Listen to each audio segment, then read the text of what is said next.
அவர்களை ஏன் பிடிக்கிறார்கள் என்று கூட தெரியவில்லை. அவர்களை உடனடியாக கைது செய்கிறார்கள். அந்த சவுச்சங்கரை கைது செய்கின்ற உங்களுக்கு ஏன் இந்த முத்தாரை கைது செய்ய முடியவில்லை? அதுதான் எங்களுடைய கேள்வி. அந்த முத்தாரை கைது செய்து ஒரு எஃப்ஐஆர் போட்டிருக்கிறோம். இதை போட்டுவிட்டால் நாங்கள் எங்களை பொறுத்தவரையிலும் எங்கள் சமூகத்தை குறை சொன்னார்கள், இந்த காமராஜரை குறை சொன்னார்கள் என்று ஒரு ஆத்ம திருப்தியாக இருந்தோம்.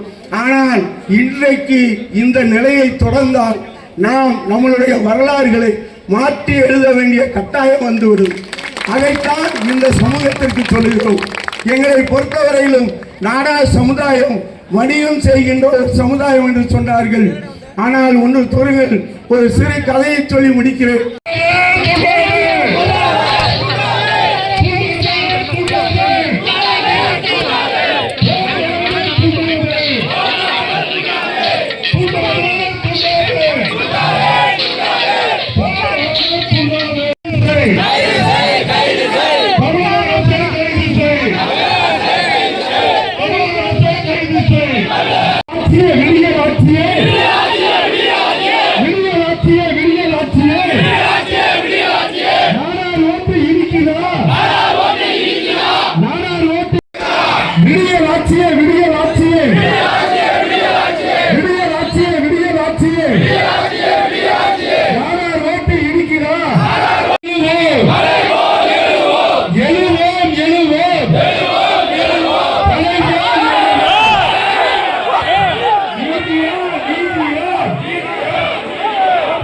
சங்கர் கோடி